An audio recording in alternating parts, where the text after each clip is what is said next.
sister. Hey, sister.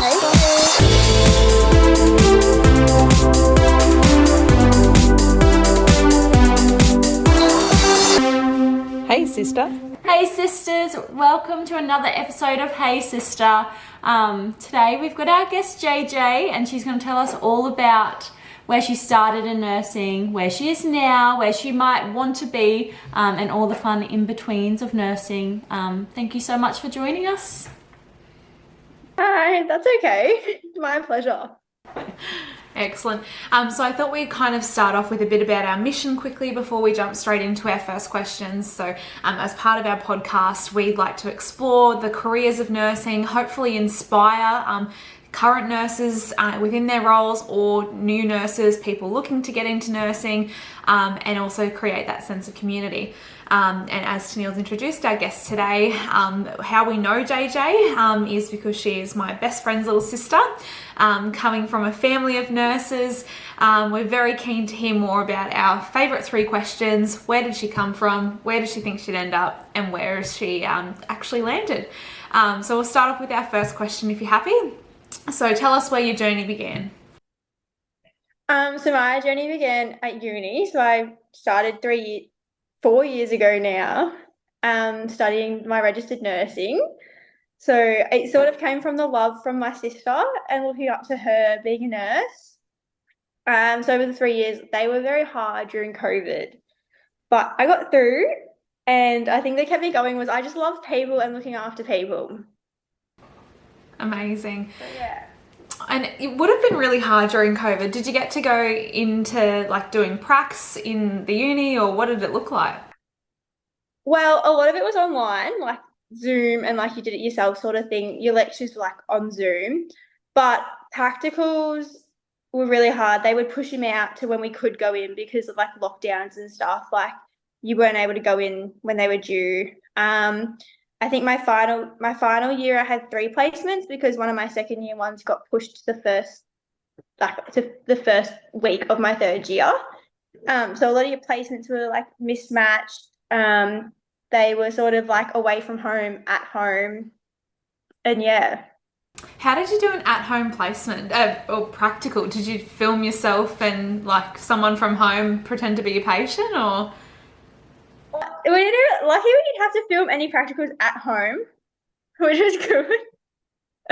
I don't think Mum was going to volunteer to be my patient. Yeah. But a lot of our assignments were done on Zoom. So our visual representations we had to film at home, which was hard to like find a time to do it because like Mum was working from home and like an area where I could do it. But that was struggling like talking to a computer. Yeah, of course. Did you have any nighttime, like overnight placement hours? I had a few like people that came into ED and they had to do like overnight, like 4 days a week to make up because they fell behind. No, so I never had to do like night shifts or anything, which was lucky. My university gave us public holidays off, and then in our final year, they took away the exemption of clinical hours for COVID. So every public holiday we had missed, we had to go back and do a week at a hospital. Some of the girls in my class got GP clinics. I just went back to the same hospital. But thankfully, I didn't have to do overnights. I know a few people in mid that have had to do overnights in birthing suite.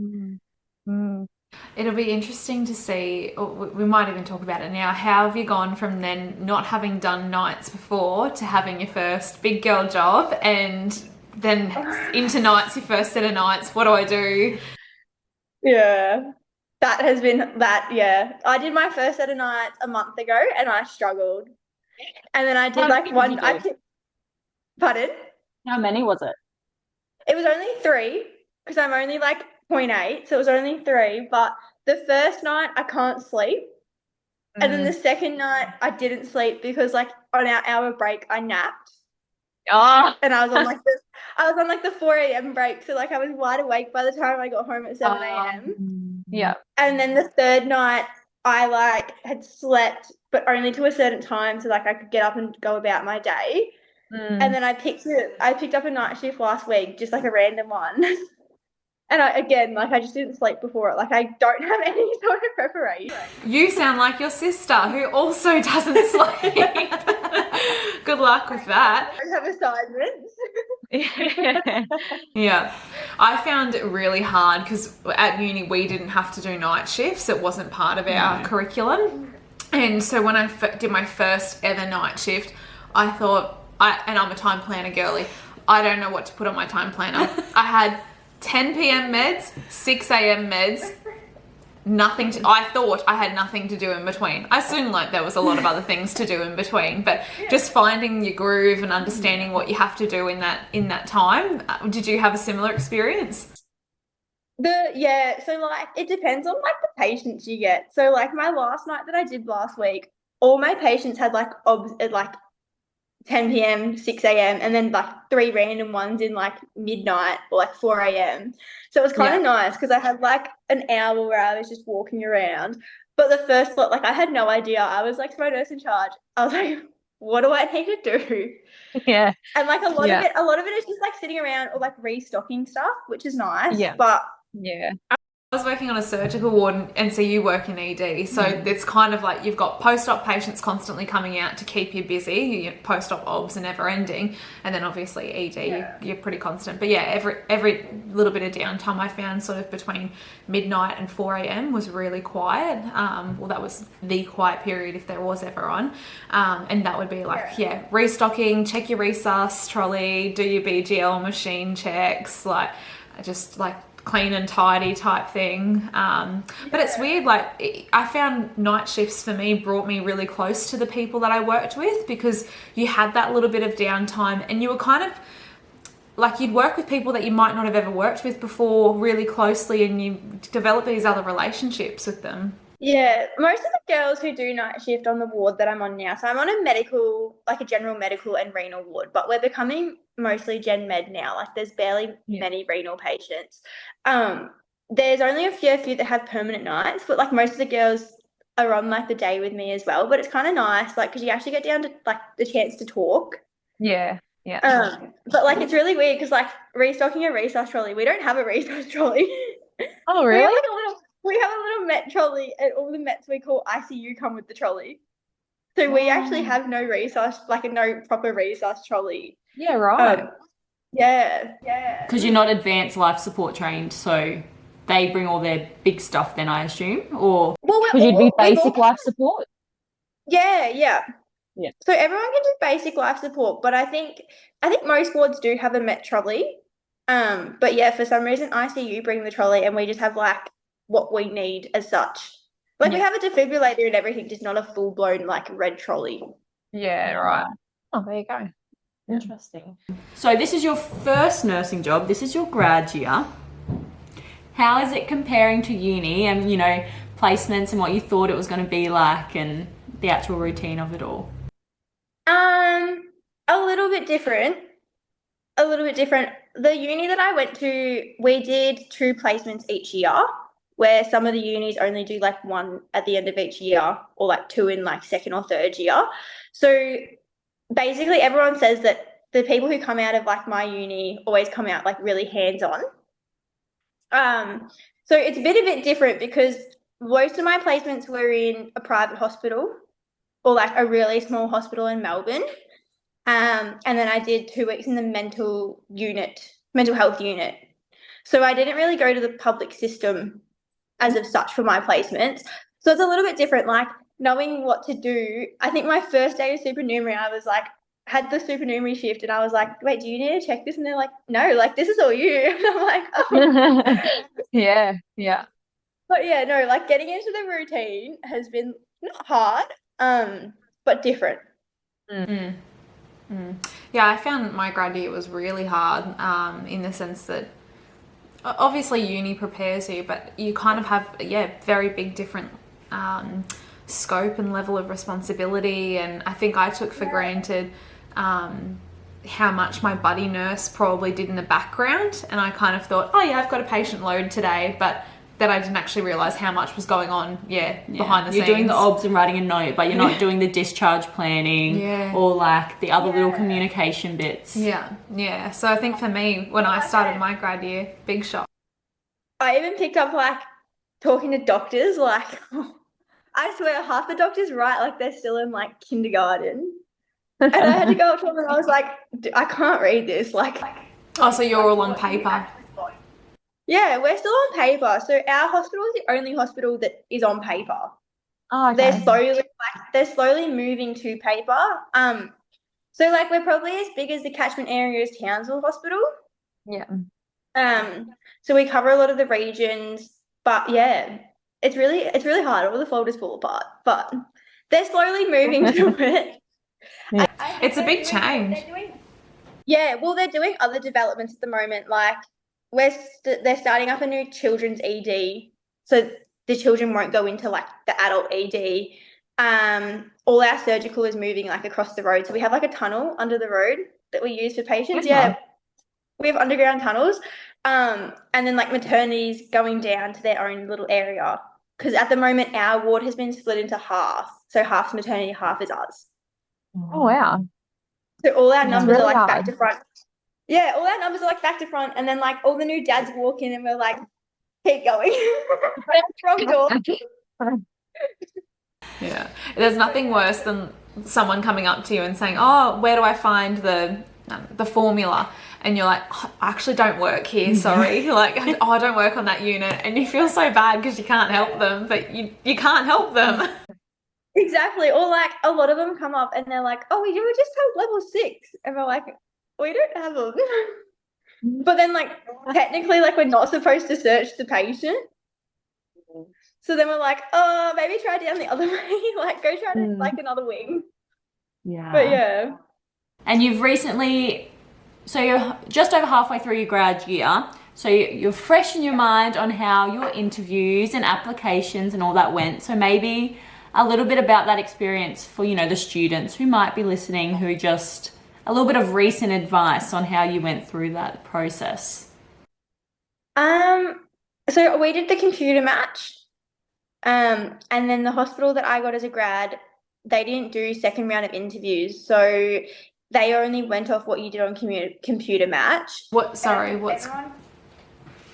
computer match? Match is like this website that you apply to. So you have to go on, fill out all your information, upload your resume, and then you go 1 to 4 of the hospitals that you wish to go to. So you rank them. And then you have to then go to each website of the hospital and apply as a grad position, like to them. You have to write separate cover letters to them. And it's really good. Like, I didn't really know this until I started doing it. Like, in your cover letters, like write the goals, like of the hospital, like their goals and like their values and like how you would show them or like how you think you show or what your values are. And then each cover letter must address the hospital person. A lot of them won't read if it doesn't address them. Or they will, and then they'll be like, "Oh, well, they don't obviously like." It's really how you yeah. So it's really how you present yourself. Everyone likes the resume sort of side of it the same. Everyone freaks out for the computer match, but it's like a timed video of like answering questions that they ask. So like everyone's so generic sort of interview thing. Yeah. So there's 4 questions on that. And then depending on where you've applied, so like the midwifery students get like a midwifery question. Or like if it's a rural hospital, you get a rural question. Or like mine was like, how would you adapt and look after a critical patient in like a rural hospital? And then some hospitals do a second round of interviews. Most of them are like 1-to-1, which is really good, and you'll get like a tour of the hospital. I think a lot of them were virtual because of COVID. But it definitely just comes down to like how you present yourself and like what you write in your cover letters. They look at the interviews, but like they also look at you like from other perspectives, like you hand in your appraisers of placements and yeah. There you go. And so when you do your placements, do you get like grades for them as well? I know when we went, they did the ANSATs. I don't know if that's still a thing. Yeah. So we still did ANSATs. So your placement weighed a certain amount of your overweighting score of your subject. So third year, one of my subjects was just placement and exam. So both were 50-50. Yeah. Like you said, they're obviously really placing value on the placement itself. Yeah. So we did ANSATs and you just had to like, they would give you feedback and like sort of mark you of where you're at. But they did really good ones. So they did it as a formative one halfway through. So then you could improve on areas that they think you needed to improve on. Yeah. And then they did your summative. So then it would say like whether you finished the placement correctly or like properly, or if you had to re-go and do it. What areas did you apply for in your grad? What did you think you were going to be interested in? Did you get like what you wanted as such? Yeah, so when I did like the information night for my grad program, the hospital had said like, we're not going to give you an area that you haven't done a placement in. Like, so they really like they were like, if you'd gone to aged care, we're not going to give you like peds, like totally different things. And so my last two placements were just surgical and med. So I was like, oh, I liked them both. So they were my first two preferences. And then I would have loved peds or emergency. But I'm happy. Like I did a medical and now I'm doing a surgical for the next 6 months. Oh, so it's like a split half and half. Yeah. So you do 6 months in one ward, 6 months in the other. Perfect. Then you get a bit of a taste, and then do you have to then apply for a job at the end, or what does that look like? Well, so the hospital that I'm at, they hire you casually. Like they hire you to a contract of a grad, but then you go into casual pool. Okay. But if you want to go back to the ward or a ward, you have to apply to the ward, if that makes sense. Yeah. But like you come out of it with a job. Yeah, fantastic. Yeah. Casual pooled, it's great because you get to see everything. I recommend it. So Tennille, you did your grad? I did my grad on pool. Yeah. Oh, nice. Yeah. So I wasn't I didn't apply for it. We got a mid-year grad, which I was really lucky with, but I definitely recommend going on pool and trying out all the areas, even just to get out of your comfort zone, because it shows you a lot about the hospital and about nursing. Will you be able to get like bit of peds and ED experience Through pool then? Yeah. So a lot of the people that come up to like from pool, they have gone everywhere, like ED, peds, like it's sort of wherever they need the filling. I'm really thankful though, because I am not a theatre nurse. Like I can't do theatre. It's not like it's not even that it's boring. Like when I did placement and did a week in theatre, I really loved it. But like it's not me. Like I need to know like I don't know. I like the excitement of like my medical patients coming up and like not knowing what they've got, but then knowing what they've got.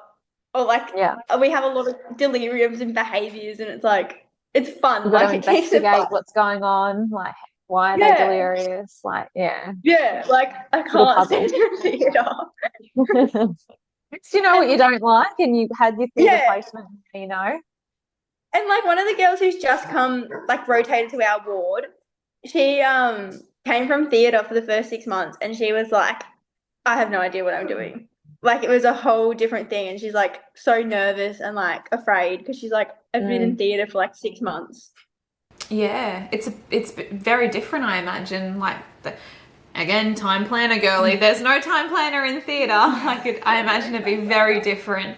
Yeah, and similar if you went to like ED would then be very different to ward work, I imagine. Yeah, to an extent. Yeah. Well, you got a good contact now if you want to know more about ED and peds. I'm sure there's lots of contacts at your hospital as well. I don't know. I had my sister apparently. Oh yeah, of course. She does ED. Oh yeah. Yeah. And she does ED peds as well, because you don't get a choice. You have to do both ED peds where she works. Yeah. Did you do an ED placement? No. Oh, actually, no. Sorry, I did a week in a private ED. Yeah. Okay. Different. But a lot of like, it wasn't really like acuity admissions. Yeah. So we know where you started. When you started, where did you think you were going to end up? So before you'd done any placements, you didn't have a bias, you didn't know what was going on. Did you have a vision? I did. I went into nursing really wanted doing neonates. Oh, okay. Like my dream was neonatal. Yeah. Is For there a a matter reason of why? fact, no, it was just like this dream that I had, like just to work with the babies and stuff. There was no reason behind it. It was just I picked this area and I was like, I'm gonna do that. Yeah. And then I was gonna do the double degree, but for a matter of fact, my sister talked me out of it. With midwifery or with paramedicine? No, nursing and mid. Yeah. She was like, no, it's like double. She's like, just remember, like it's double everything. And I was like, okay. But I would still love, like the other day I walked into maternity and I was like, oh my God, it's so peaceful. And I was like, maybe I still want to do this. Like, but like back then I was like, oh, I'll just do nursing and then do peds and then go to neonates. And now I'm like, oh, hang on. And like I had the opportunity to go to like a hospital that offered neonates as a grad. And I was sort of like, I sort of took a step back and I was like, oh my God, no, that's scary.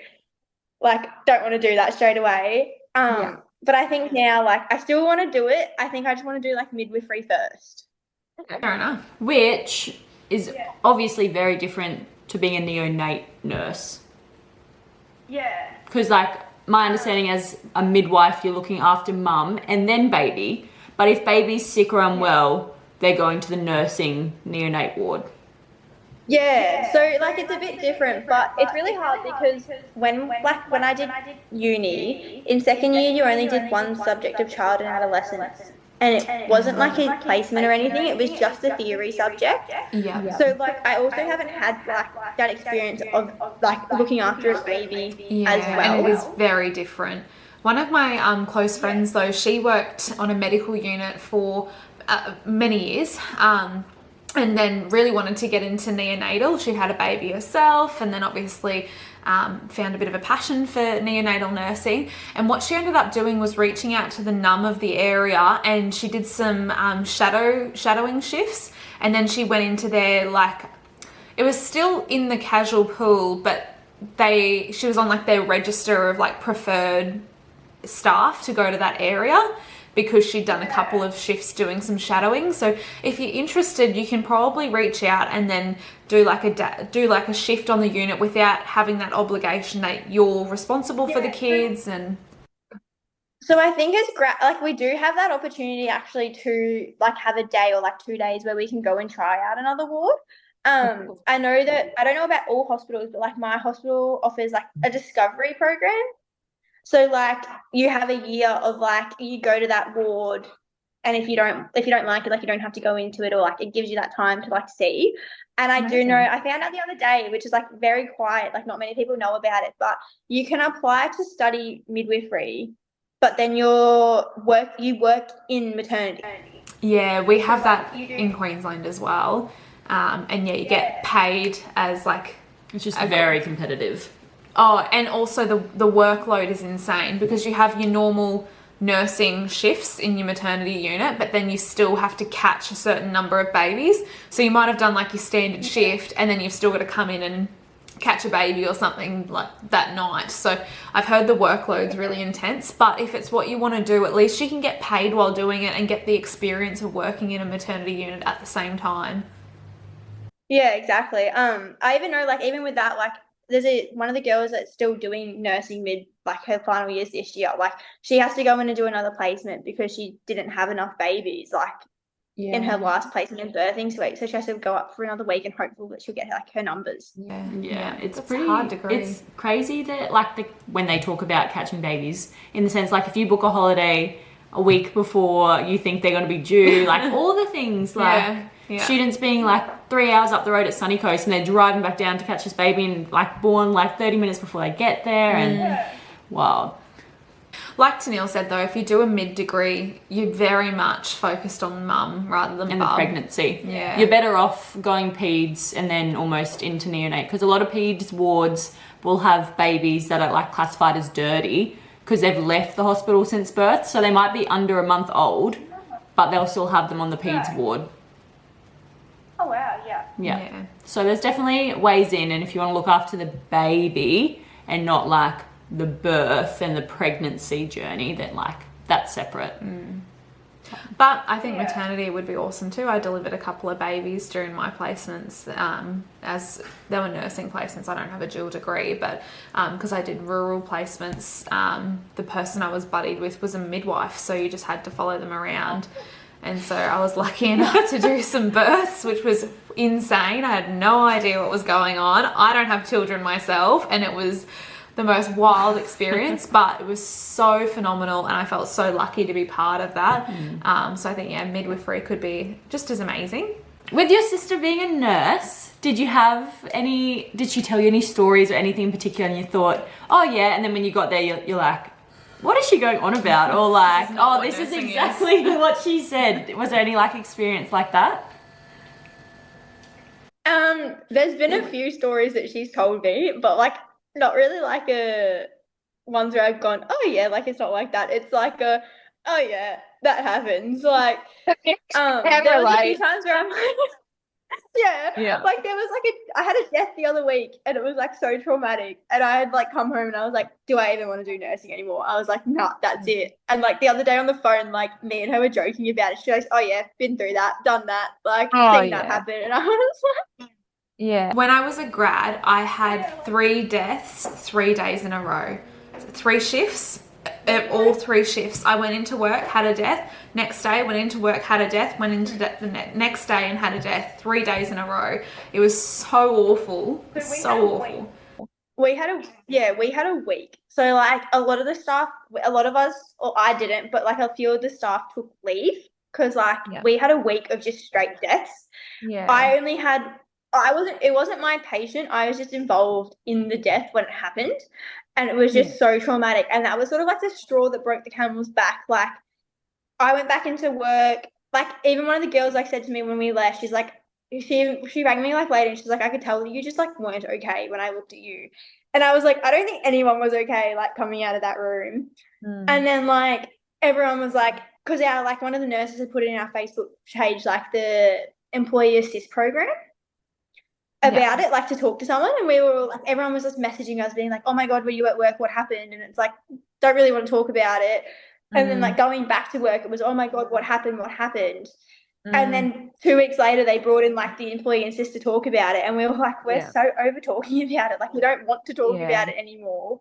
But yeah, like on the phone with Shalane the other day, I was like, we were just talking about it, and she was like, yeah, I've done that. Like we were just laughing. But there was nothing really where like she like scared me out of it. Yeah, I think nursing is a lot of dark humour, and I'm sure that most nurses will share that sentiment that you kind of, as awful as situations are, you kind of do have to just laugh it off and try and make light out of it. Was that your first death or? Not my first, the way it was. Because I worked in aged care prior to starting as a grad, so I had a few at the aged care. But yeah, like first time actually bagging a body. Like that was probably, I don't think you'll ever get used to like no way to prepare for the first time. Like your buddy who's showing you how to do it brings that bag in. Like we didn't have to do it at the aged care. Like the funeral homes came in and like got it. Right. So like when I had to do it at the hospital, like the first death, I was like, whoa, okay. Like it was a bit like confronting. Like of course. I don't think it would ever get easier. I think I actually found those, after having 3 in a row, I actually quite liked it, and I felt like palliative care could be quite a nice place to work in the sense that we got to provide really nice closure to the families, but also like one of the 3 patients that died, he was a very long stay patient on our ward. We were acute surgical, but he had been there for, I think he was there for 6 to 8 months. He was really long stay. And so when he died, it was actually quite a nice bit of closure to be able to prepare his body. And I remember just talking to him and telling him stories and reminiscing on, moments we'd had together. And it was really quite a nice moment to have that bit of closure. And equally, I felt privileged that it was me that got to do that got to say, going into your next part of your life, and especially for a long stay patient, being able to say goodbye to him. And I think you probably feel similar, especially in aged care, when you'd have patients for quite some time. It is confronting putting them into the bag. I don't think that would ever get easier.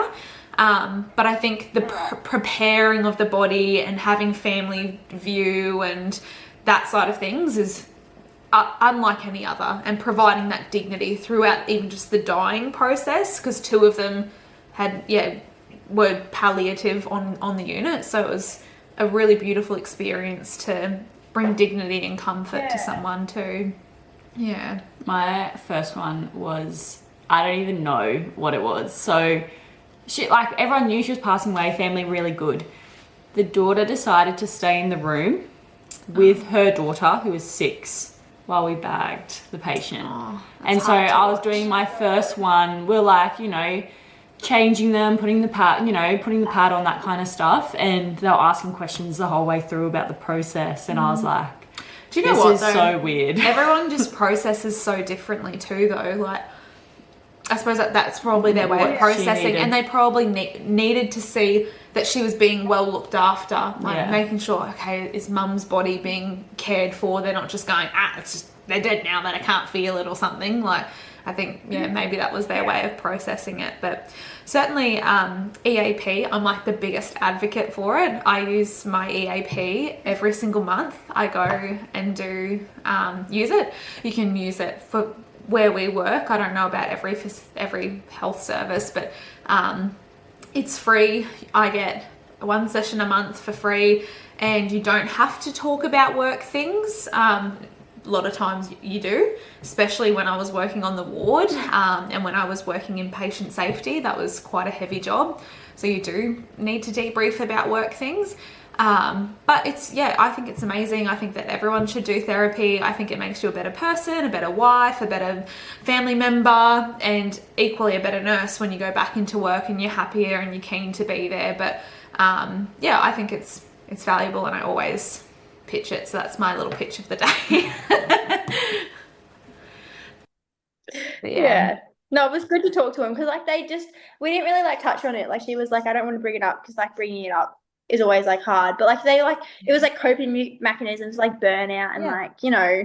Yeah, it's huge. Burnout's massive in nursing, and I'm someone who struggles with like compassion fatigue. So I think that it's really important to debrief with someone, and equally just develop some coping mechanisms, whether it's going for a run, journaling, all sorts of things that you learn. And I think it's not until like actual trained therapist says, oh, you should try this, that you go, oh yeah, I actually should, despite the fact that Dr. Google and everyone else, your mum, your dad, have probably told you to go for a run before. It's not until like a healthcare professional, sounds funny as healthcare professionals, not until a healthcare professional tells you to do something that you're like, I'm going to try that. So makes a big difference. Keeps you accountable to it. Is that why you did a marathon? Maybe a little bit extreme. I took that going for a run a bit extreme. But now that the marathon's done, I don't think I'll be doing another one because it wrecked my joints. So did you say there's not much renal on your ward now, but did you do a little bit of renal, and what did that specialty look like for someone? Because it is a bit of a specialty. Did you have dialysis at your hospital? So a lot of the patients would go down to dialysis, like hemodialysis. We do have a few patients like that do come up to us still, and they do peridialysis. But they obviously, as a grad, you're not trained in it. So I didn't really have much to do it. I have watched the process, and someone has walked me through like what it actually is. So I've seen it. But we still do peridialysis. Like, we still have ED call and be like, we have a patient that needs to come to you. But it's like, even just like the exposure to like the fluid balance and like how much it actually affects them when they are fluid overloaded or like, Do you want to just give us like a little run view so someone might get an idea? If you had that patient come up, what are you doing? What are you setting their room up with? You know, what assessments are you looking at? What's that kind of like 4-hour or the shift period? Or like, what's it look like for that patient and for the nurse looking after them? Yeah. So we have all the bags, like all the lines and the machines. So when they come up, like, you obviously like get your hand over there, you go down and collect them. You do your obs 4 hourly when they first get admitted, unless like they have a met call, and then it's like every half an hour for 2 hours, I think it is. So like then you like set them up in the room with like the machine and the bag, and then it like has step-by-step instructions where you have to, it's sort of like blood transfusions, like you have to stay in there for a certain amount of time when you first start it, and to make sure like everything's going. And then like you give them, you just have to keep going back in, like, because it can take like, with peridialysis, like the one that I saw, like it doesn't really know. There's no time limit. Like it depends on how fast the bag fills in that sense, or how much fluid they're actually overloaded and we're dialyzing out. Yeah. And like how quickly the bag goes in.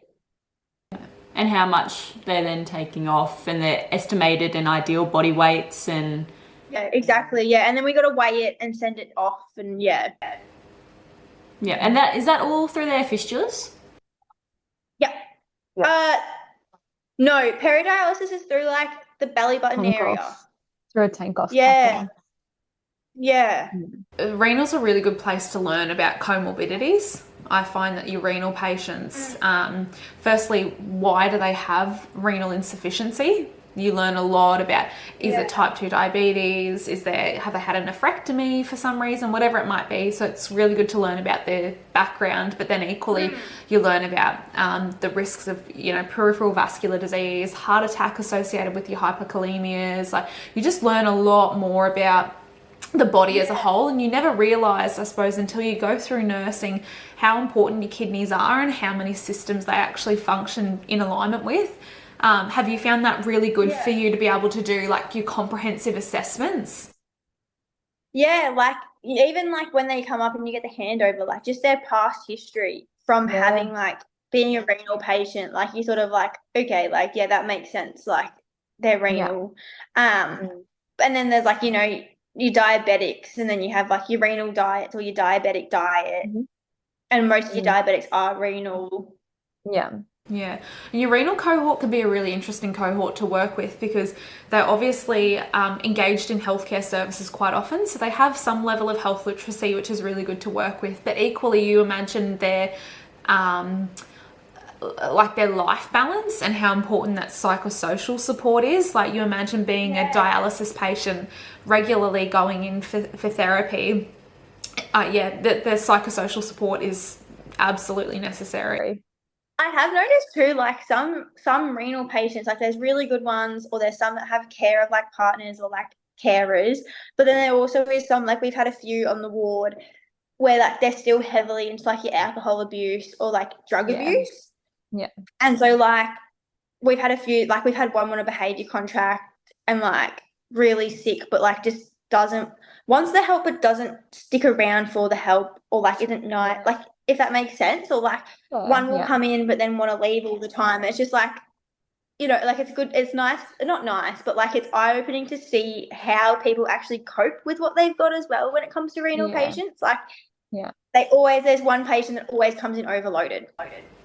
And you know what, that's probably a really good opportunity or like challenge for you and your team to think outside the box, and how can we engage with this consumer in a way that's more consumer focused.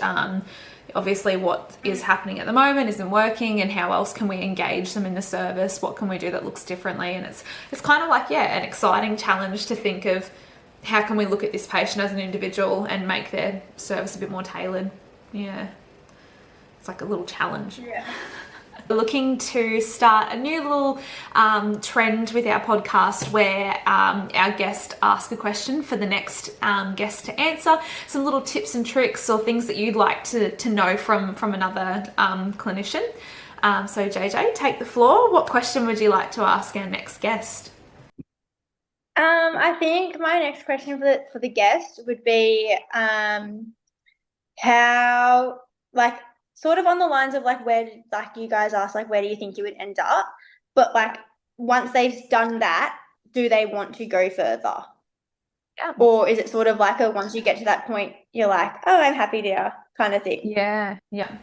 So like, what was your goal, and when you got there, were you satisfied, or are nurses always looking to keep continuing? And yeah. Great question. Well, we might have to keep asking it until we find someone who's at their goal. Well, thank you so much for joining us, JJ. We've really enjoyed hearing about your career. And very excited to see what continues to happen with your career. We might have to try and get you on next year and see where you've ended up post grad program and what that's looked like. Sweet. Oh well, we'll see you later. Thanks so much, sister. Thank you. Hey, sister.